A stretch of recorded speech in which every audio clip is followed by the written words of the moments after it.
Amén. Quisiera que mantengan sus Biblias abiertas en este pasaje de Juan capítulo 4. Y pues es muy hermoso y muy emocionante que en la clase de niños ellos también estudiaron esta historia acerca de el pozo de Jacob y cómo el Señor Jesucristo dice su palabra desde inicios del capítulo 4 de Juan, que le era necesario pasar por Samaria. ¿Por qué? Porque en este pozo, que lo representa este pozo pequeñito, allí iba a tener una cita el Señor Jesucristo sobrenatural con una mujer samaritana, una mujer despreciada, una mujer cuya vida había sido golpeada, una mujer que vivía una vida inmoral, una mujer con poca preparación, con poco conocimiento, pero es interesante que el Señor Jesucristo tome su tiempo para manifestarse a ella. Y no solamente manifestarse, sino decirle abiertamente: yo soy el Mesías, yo soy aquel a quien ustedes y los judíos han estado esperando. En otras ocasiones con los judíos, por ejemplo, él decía: ustedes lo dicen, yo no soy. Y los fariseos y la gente religiosa se volvía loca diciendo: dinos si eres. Ustedes lo dicen.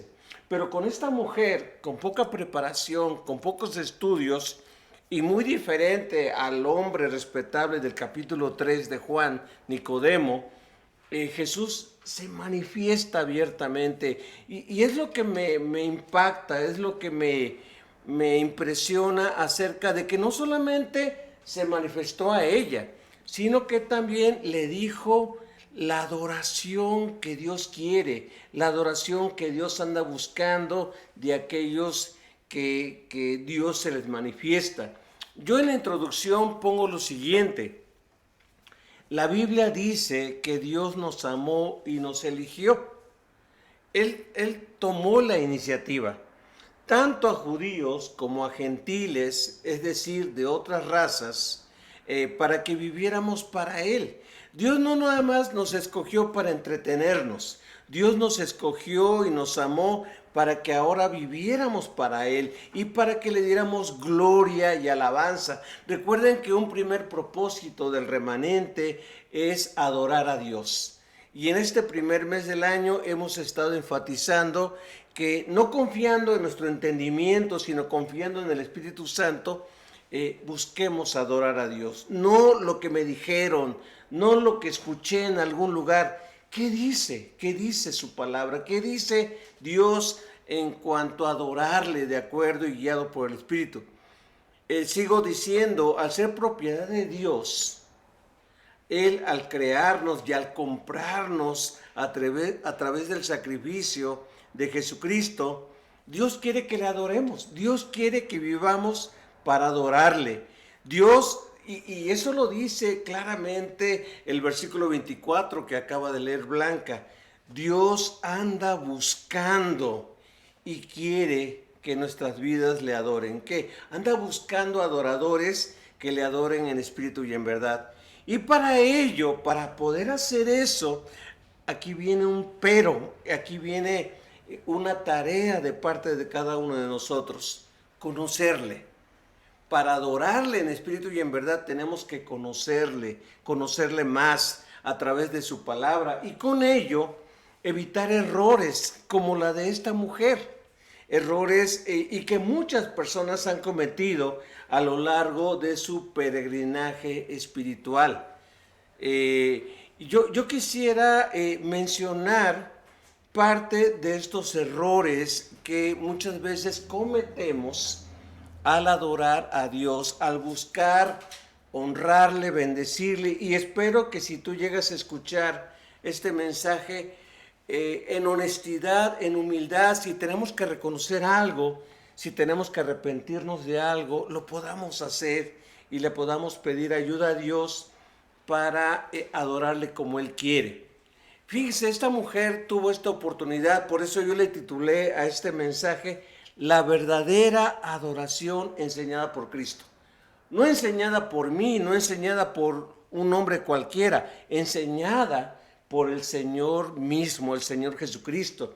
Es decir, Él está diciendo, así me gusta, así le gusta a mi Padre que nos acerquemos a Él, que le adoremos. En primer lugar, ¿cómo quiere Dios que lo hagamos? Bueno, el primer pensamiento que les quiero dejar es que la verdadera adoración enseñada por Cristo nos recuerda evitar prácticas equivocadas. ¿Cuáles son ese tipo de prácticas equivocadas? Simplemente ustedes pueden ver el resto del capítulo 4, los versículos anteriores. La mujer, con su poco conocimiento, quiere discutir con Jesús y quiere discutir acerca de las creencias. Y algunos comentan que era una discusión sincera, otros comentan que era una discusión para evitar hablar de su propia vida. Ella dice, bueno, nosotros adoramos sobre este monte, el monte Gerizim, el monte donde estaba asentado cerca la ciudad de Sicar. Y ustedes, los judíos, hablando de que Jesús era judío y ella samaritana, dice, nosotros adoramos aquí. Y ustedes adoran o dicen que se tiene que adorar en un lugar llamado Jerusalén. Ahora, yo quisiera comentar lo siguiente. En un principio, cuando Dios levantó a David como rey, Dios le puso a David esa carga, ese cometido, esa tarea de decir, Jerusalén es la ciudad de paz, Jerusalén es la ciudad que Dios quiere allí habitar, allí manifestarse, y Dios quiere construir un lugar ahí. Primeramente estaba el tabernáculo, que David lo pudo llevar allá junto con el arca y todos los utensilios, y el pueblo estaba gozoso de ir a Jerusalén, y cuando menos una vez al año, no una vez en la vida, sino una vez al año, todo buen judío iba a Jerusalén a adorar a Dios, a ofrecer sacrificios. Sin embargo, después viene Salomón. Él gobierna al principio con sabiduría, pero después él le carga la mano al pueblo, y lo peor es que su hijo Roboam, él dice, pues yo les voy a gobernar peor que mi papá, les voy a cargar más la mano que mi papá. Y es ahí donde se dividen el pueblo de Israel, se divide 10 tribus, van hacia el norte, y solamente 2 tribus quedan fieles a David, fieles a la casa de David, en Judá y Benjamín. Las otras 10 tribus se apartan. Y es ahí que poco tiempo después, pocos años después, un rey, el rey Omri, él dice, Samaria va a ser el lugar donde se va a adorar a Dios. Ya no tienen que ir a Jerusalén, no tienen que buscar a Dios en Jerusalén. Allí en Samaria se va a adorar. Y es entonces donde se forman 2 grupos de sacerdotes, 2 lugares donde ofrecer sacrificios, 2 lugares de un mismo pueblo que adoraba a Dios. Nada más que los samaritanos se quedaron nada más con el Pentateuco. Ellos nada más creían en los primeros 5 libros de Moisés. Los judíos decían, bueno, además del Pentateuco están los profetas, todos los libros de los profetas, y están los escritos, están o los salmos, donde están los salmos y la literatura poética. Los samaritanos decían, no, nada más el Pentateuco. debemos de leerlo, estudiarlo y honrarlo y todo ello. Así que empezó esa competencia, y es interesante que no solamente en la historia de Israel pasa eso, en muchos lugares pasa eso. Simplemente, por ejemplo, las competencias en la Ciudad de México. De repente, la Ciudad de México dijeron, tenemos que convertir la Ciudad de México en un centro de adoración.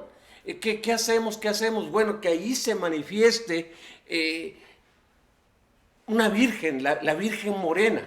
Y esa Virgen Morena se le aparece a Juan Diego y convierte ese lugar donde está la villa, que está en la Ciudad de México, para adorar a Dios, ¿no?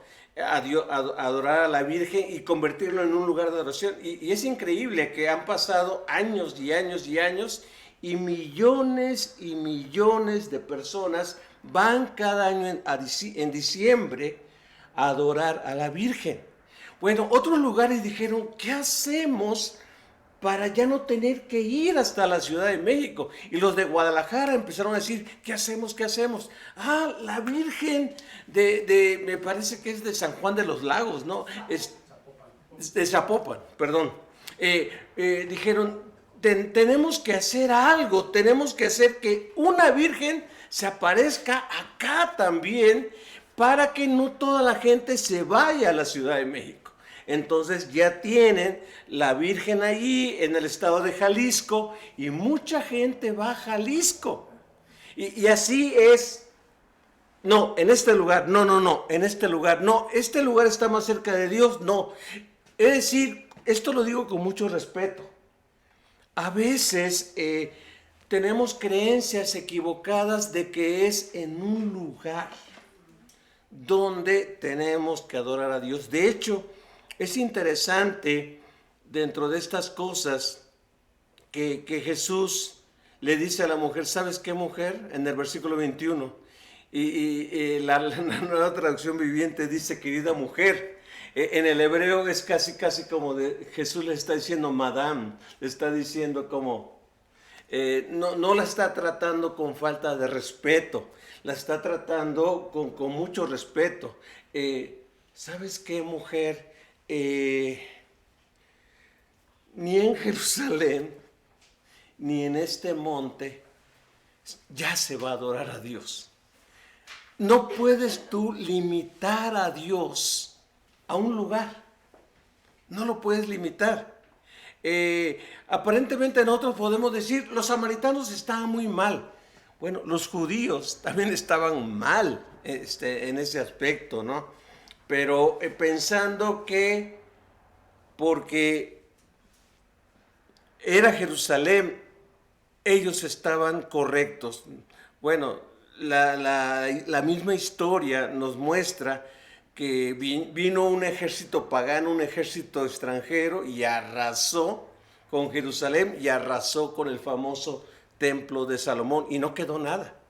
Es interesante que en el siglo IV, V, a mitad del siglo V, los samaritanos construyeron un templo en el monte Gerizim, muy cerca de donde estaba el pozo de Jacob.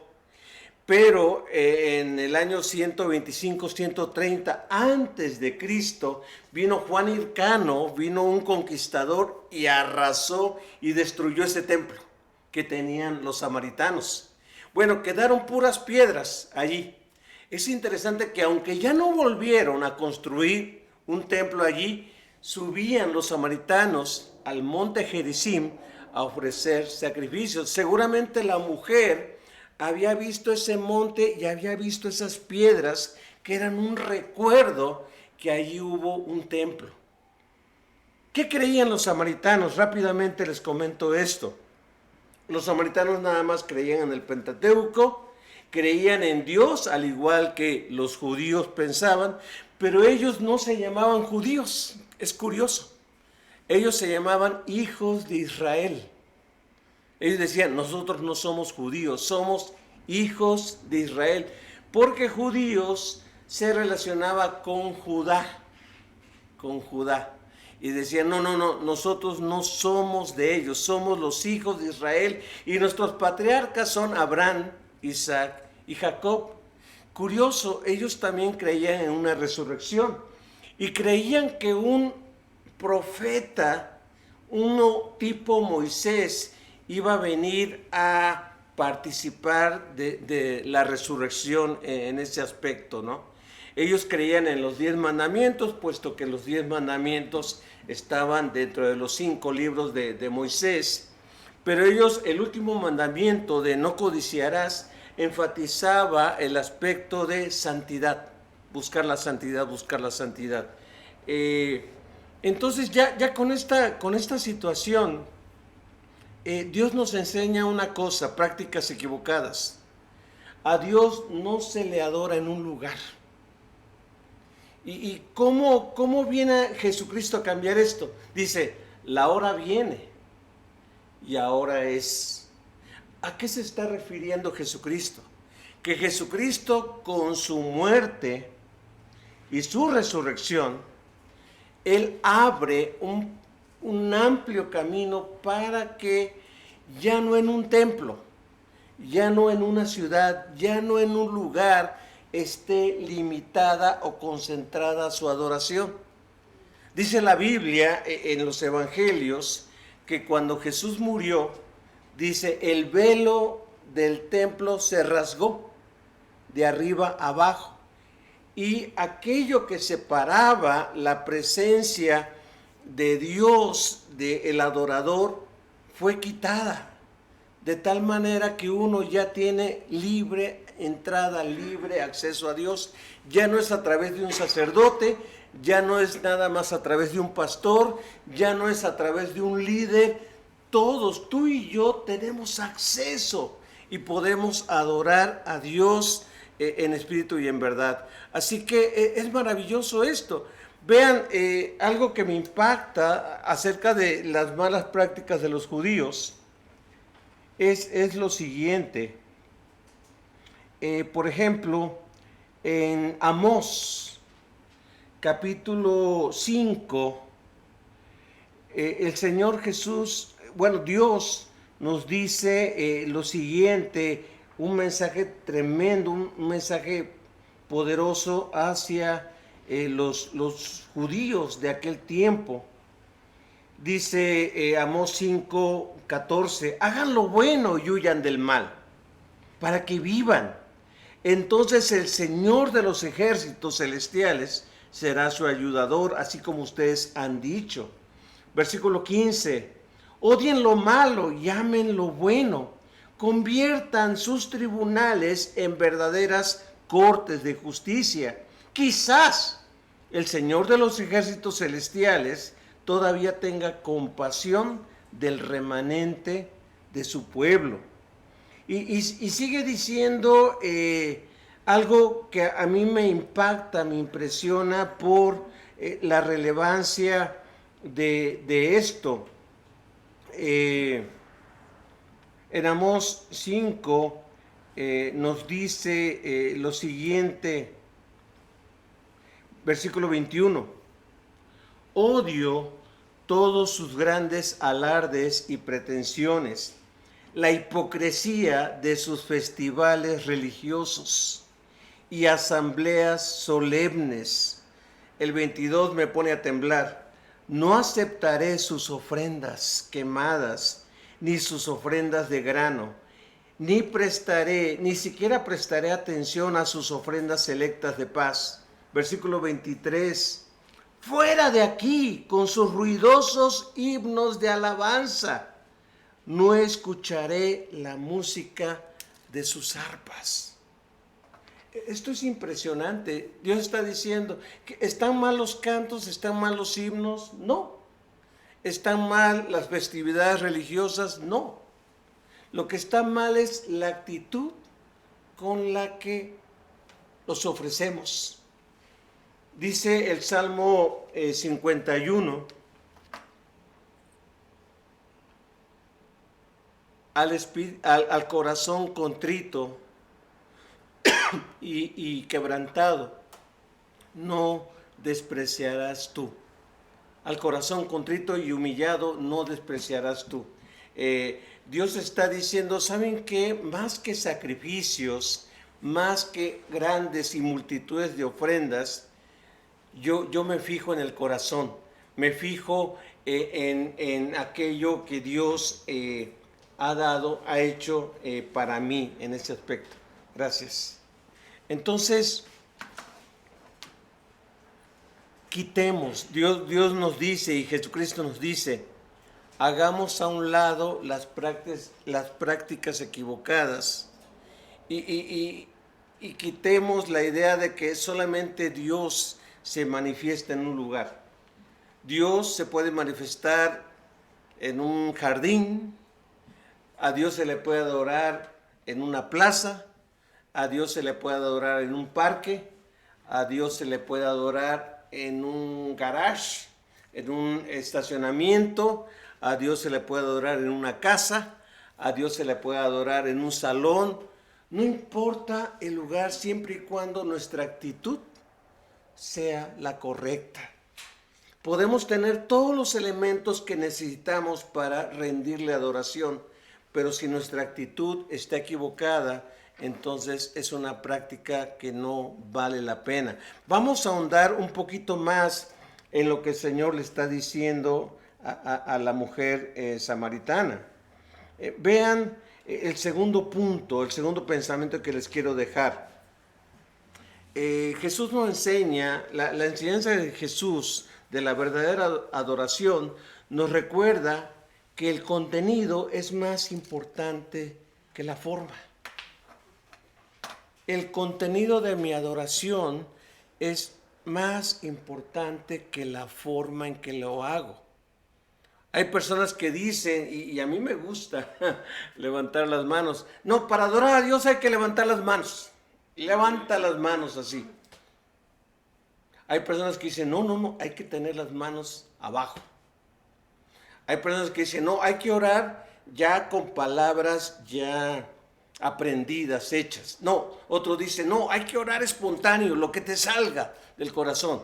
Otros dicen, bueno, tiene que haber uno al frente que nos guíe. Otros dicen, no, tiene que ser un grupo grande donde estemos adorando a Dios. Entonces uno se queda, ¿qué prefiere Dios?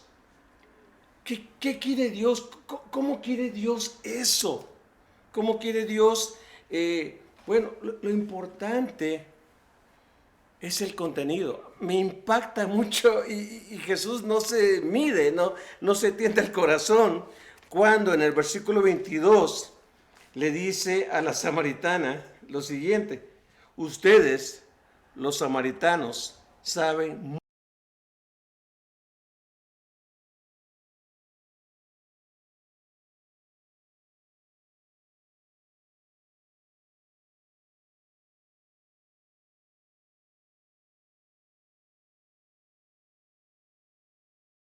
de nada sirve, tienes que volver a nacer. Pero la samaritana le dice, ustedes saben bien poco, a ustedes les falta mucho. Dice, no saben, no conocen bien a quien adoran. Y luego Jesús agrega, pareciera que está exaltando a los judíos, ¿verdad?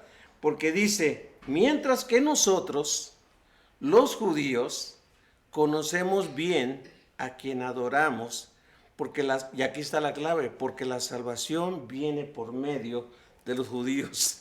No está diciendo, los judíos son más listos que ustedes, sino que dice, los judíos fueron abiertos para no nada más aceptar el Pentateuco. Los judíos fueron abiertos para incluir en su literatura a los profetas. Todos los libros de los profetas, que para nosotros son los profetas mayores y los profetas menores. Y no solamente eso, ellos también incluyeron salmos, incluyeron proverbios, incluyeron todo lo que es nuestro Antiguo Testamento. Ustedes nada más se quedaron en el Pentateuco. Y ustedes creen que en este lugar se debe de adorar. ¿Saben qué? Les falta mucho conocimiento. Pero Jesús está diciendo, la salvación viene de los judíos, porque de los judíos iba a nacer el Mesías. Los judíos no salvan, pero hubo uno que nació en el pueblo judío, que es el Mesías verdadero, que es aquel Dios mismo que escogió a ese pueblo, no por ser un gran pueblo. Él lo dice con los profetas, dice, ustedes eran un pueblito, ustedes estaban esclavos en Egipto, por misericordia yo los tomé y yo los llevé sobre alas de águila, los rescaté y les di una tierra. Y ustedes son grandes no por ustedes, son grandes por mí. Yo los bendigo, yo los guardo, yo los protejo. Y si ahorita todavía siguen, es por mí, no por ustedes. El pueblo de Israel es grande porque Dios le plació dar su revelación a ese pueblo. Por misericordia. Dios les mandó profetas. ¿Qué hicieron con los profetas? Los rechazaron, los mataron, los encarcelaron, no les creyeron. Tiempo después se convirtieron en grandes hombres, pero en la vida estos hombres fueron golpeados, fueron perseguidos, fueron masacrados por su fidelidad. El pueblo de Israel es grande porque Dios es grande. El pueblo de Israel hasta ahorita prevalece por la misericordia de Dios. Pero, ¿qué cosas han vivido? Han vivido un holocausto, han vivido cautiverios, han vivido persecuciones, han vivido toda clase de mal. ¿Por qué? Porque hay un Dios amoroso que los disciplina, que los disciplina. A veces uno dice, ay, cómo me gustaría ser israelita. Cuidado, porque así como Dios te bendice, así también Dios te disciplina. Entonces, vemos aquí que es a través de Jesucristo que podemos hacer esto. El contenido, ¿cuál es el contenido? ¿Cómo podemos enriquecer el contenido de nuestra adoración? Con este libro, con la Biblia. Mientras más conozcamos la Biblia, conocemos la revelación de Dios, lo que Dios quiere. Y de repente conocemos o nos damos cuenta que somos salvos por gracia. Que tú y yo no hicimos nada para merecer esta salvación. Hay personas que en lugar de darle gracias a Dios, empiezan a adorar, Señor, gracias que puedo venir a adorarte. Gracias porque tienes el privilegio de escucharme, de verme. ¿Cuál? Nosotros somos los que tenemos el privilegio. Hay personas que se jactan de estar en la presencia de Dios. Hay personas que dicen, como el fariseo, gracias porque no soy como aquellos paganos. Yo aquí estoy el domingo, no me pierdo ningún domingo adorándote, no como esos paganos. Eso no es adorar a Dios. Eso es depender de mis propias obras. Jesucristo lo que dice es, ¿sabes qué? Y esto lo vamos a ver un poco más en el tercer punto, pero en el tercer pensamiento, pero quiero adelantar lo siguiente. Dios empieza a decir, Dios es espíritu. Dios es espíritu. Por lo tanto, con tus 5 sentidos, tú no lo puedes conocer. Tú te podrás dar una idea de quién es Él. La única manera de conocer a Dios es alguien que venga a mostrárnoslo. Y ese alguien es Jesucristo. Como el hombre era incapaz de acercarse y de conocer a Dios, Dios tuvo que venir en Jesucristo, tuvo que venir en su Hijo en forma humana, sin pecado, y a decir, miren, este es Dios. Felipe decía, Señor, muéstranos al Padre y nos basta. ¿Hace tanto tiempo has andado conmigo, Felipe, y no me conoces? Quien me ha visto a mí, quien me ha oído a mí, quien ha visto las cosas que yo hago, ha visto al Padre. ¿Por qué? Porque yo hago las cosas que vi del Padre. Y yo digo las cosas que le oí al Padre.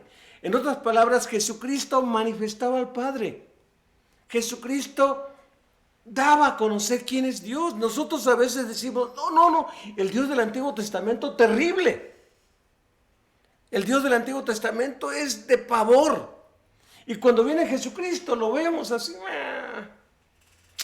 este pobre carpintero es Dios. Pues manifiesta el carácter de Dios porque Dios es humilde, Dios es amoroso, Dios es accesible. Cuando Él dice, lo comentamos hace varias semanas esto, cuando Él dice, aprended de mí que soy manso y humilde, lo que está diciendo es, aprende que soy accesible. A veces nosotros nos queremos acercar a alguien y ¡pum! No me toques hasta acá. No somos accesibles. Y a veces pensamos que Dios es así. Y Dios dice, no, yo soy accesible. Me fallas, inmediatamente que te des cuenta que fallaste, ven conmigo. Porque yo soy manso y humilde de corazón. A veces pensamos, ay, me va a lanzar un rayo. Me va a pulverizar aquí. Si Dios quisiera, nos haría polvo. Nos haría polvo. Pulverizaría. Nos haría polvo por nuestra maldad, por nuestro pecado. Pero Dios no es así. Entonces de repente dice, ¿quieres conocer a Dios? Dice Jesucristo, yo soy el camino, la verdad y la vida. Nadie tiene acceso al Padre sino por mí. Por eso me gusta este canto de la doxología, hermana. En inglés me gusta más que en español, porque en inglés es más o menos de vengamos al Padre a través de su Hijo, Jesús. En español cantamos, vengamos al Padre y a su Hijo, Jesús. Pues el Padre y el Hijo es el mismo. Más bien es, vengamos al Padre a través de su Hijo Jesús. ¿Por qué? Porque Él tiene los méritos. Tú y yo no tenemos méritos para acercarnos a Dios. Y va a decir, Señor, óyeme. ¿Óyeme? ¿Tú quién eres? En el nombre de Cristo. En el nombre de mi Hijo. Todo lo que quieras pedirme, en el nombre de mi Hijo. Porque mi Hijo es el que da el acceso. Tú no puedes orar nada más cualquier ocurrencia que venga. Tiene que ser a través del Hijo. Porque el Hijo es el que nos ha dado a conocer al Padre. Así que recuerda, ¿cómo puedo enriquecer mi adoración? No por las muchas formas que te aprendas o que veas de la gente, sino el contenido. El contenido. Ustedes, le dice a la mujer, saben muy poco, pero a través de los judíos está la revelación más completa, pero luego dice, porque la salvación, porque el Mesías viene de los judíos. Y en último lugar, quiero comentar este último pensamiento que no es menos importante que los otros. La verdadera adoración enseñada por Cristo nos recuerda nuestra percepción de Dios y de nosotros. Es decir, ¿quién es Dios y quiénes somos nosotros? Dios es espíritu, yo soy carne. Dios es verdadero, yo tengo muchas fallas. ¿Cómo puedo hacer posible lo que es imposible en mi humanidad. Nuevamente es reconociendo nuestra condición y reconociendo que en su gracia Él me recibe. Es muy interesante cuando la mujer samaritana le dice a Jesús, dame esa agua. Dame esa agua que tú prometes que si la bebo va a ser como un manantial que nunca se seque. Dame para ya no venir a este pozo. Y Jesús le dice, llama a tu marido y ven con él. Y la mujer dice, no, no tengo marido. O sea, mi vida moral no tiene nada que ver con la adoración. Y le dice Jesús, bien has dicho que no tienes marido, porque 5 maridos has tenido. Y con el que ahora vives no es tu marido. La mujer se queda así, Señor, me parece que eres profeta. Es decir, cuando tengas relación conmigo, acuérdate quién eres. Acuérdate la vida que tienes. Y acuérdate quién soy yo. Cuando estemos adorando a Dios, que en ningún momento se nos suba. O pensemos, ay, me va a escuchar por todos los años que llevo orando, sirviéndole, haciendo las cosas. Y porque esta semana hice muchas cosas para Él. Acordémonos quiénes somos. Dice, pero se acerca el tiempo. De hecho, ya ha llegado cuando los verdaderos adoradores, fíjense, es muy interesante, verdadera adoración, falsa adoración. Jesús está diciendo, muchos me adoran, pero los verdaderos adoradores adorarán al Padre en espíritu y en verdad. Esto me recuerda a este pasaje de Isaías que cita Jesús hablando de los religiosos de su tiempo. Se bien dijo el profeta Isaías, este pueblo, ¿qué? De labios me adora. Dice, pero su corazón está muy lejos de mí. Qué tremendo, ¿no? Qué tremendo es ir en nuestros propios méritos, ir en nuestra propia justicia, ir en nuestra propia mentalidad de decir, Dios, me tienes que contestar, me tienes que ayudar, tienes que responderme porque yo he hecho esto, esto y esto. Sí, yo soy espíritu. Todo lo que hagas en la carne, todo lo que hagas en el mundo físico, no tiene nada que ver conmigo. Sí, yo creé las cosas, pero yo soy espíritu, no me puedes percibir, no me puedes manipular, no me puedes condicionar a un lugar, a una forma, porque yo soy espíritu. Y si me adoras, dice, debe ser en espíritu y en verdad. ¿Qué significa esto? Significa que tenemos que tener una relación con el Espíritu Santo. Es muy interesante que alguien me dijo un día, cuando oremos, oremos al Padre a través de Jesucristo, guiados por el Espíritu Santo. Es el trabajo de la Trinidad en ese aspecto. Pero a lo que yo voy es a lo siguiente. En ningún momento es por quién soy yo. ¿Por quién soy yo? El Señor nos dice, el corazón contrito y humillado no despreciarás tú. Y eso lo vemos en la parábola del fariseo y el publicano. ¿Cómo está el publicano, este pecador que yo creo que él estaba en la puerta del templo? Porque por su trabajo los publicanos no podían entrar a ofrecer ningún tipo de sacrificio, no tenían acceso a Dios por el tipo de trabajo que tenían de explotar o de sacarle dinero al pueblo para bendecir al pueblo extranjero que los estaba subyugando, ¿no? El publicano dice que estaba hasta mero atrás, posiblemente en la puerta del templo, nada más dándose golpes. Ten misericordia de mí, que soy pecador. Al adorar, tengo yo que percibir esto. Señor, tú eres santo, tú eres espíritu, yo soy pecador.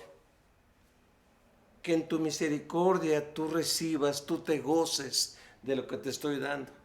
Que no haya ningún vestigio, ningún tipo de pensamiento de esta fue una buena semana y ya impresioné a Dios con lo que hice, con lo que di, con lo que...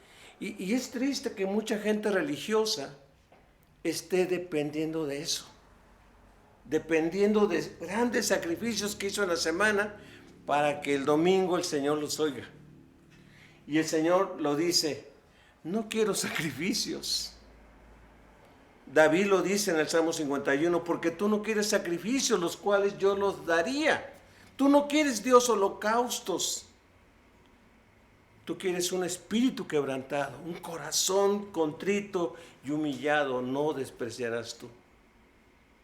Es por su gracia, por su misericordia, que podemos tener acceso a Dios a través de Jesucristo. Así que, repito, estos obstáculos que nos impiden adorar a Dios en espíritu y en verdad. Evitar prácticas equivocadas. Cuidado con limitar a Dios en algunos lugares o nada más con ciertos lugares. O despreciar, decir, ¿allí adoran a Dios? ¿Qué es eso? Ustedes necesitan algo más impresionante para adorar a Dios. Los primeros 4 siglos, los cristianos se reunían en casas, en catacumbas, en bosques, en lugares ocultos. No fue sino hasta después del emperador Constantino que les empezaron a ceder templos, grandes edificios para adorar a Dios, y ahí entró la soberbia, ahí entró el orgullo, y ahí se empezó a contaminar la adoración a Dios. Si antes luchaba con la contaminación, ahí fue donde se descarrió todo. Nos recuerda que el contenido es más importante que la forma, el conocer más a Dios. La mujer samaritana necesitaba conocer más de la palabra de Dios para comprender a quién estaba adorando, y nos recuerda nuestra percepción de Dios y de nosotros al adorarle. Conclusión: no debemos conformarnos a las experiencias que hemos tenido de nuestra adoración a Dios. Hay personas que dicen, ay, yo hace 20 años, ¿cómo adoraba a Dios? Y ya no puedo. Tú puedes seguir enriqueciendo tu adoración a Dios. No puedes depender de lo que pasó hace 20 años, de lo que pasó hace 15 años. Tú tienes que, y yo tenemos que ir renovando nuestra adoración a Dios. Tenemos a Jesucristo como Señor, quien es la verdad, en espíritu y en verdad. Y Él nos ha regalado a su Santo Espíritu para tener una correcta y viva relación con Dios. Tenemos que crecer y profundizar nuestro conocimiento de Dios. Solo de esa manera podremos adorarle en espíritu y en verdad.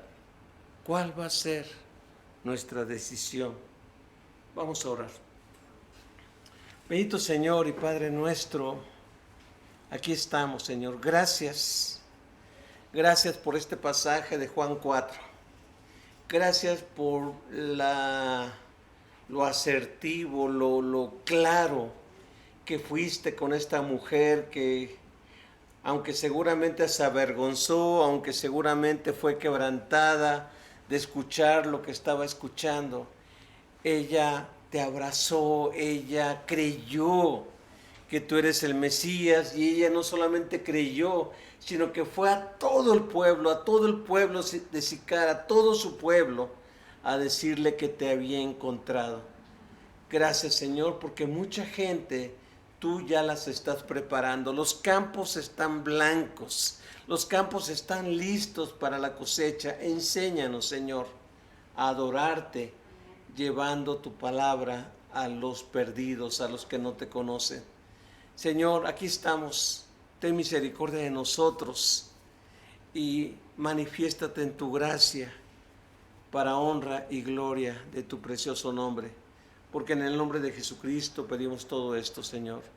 Amén, Padre.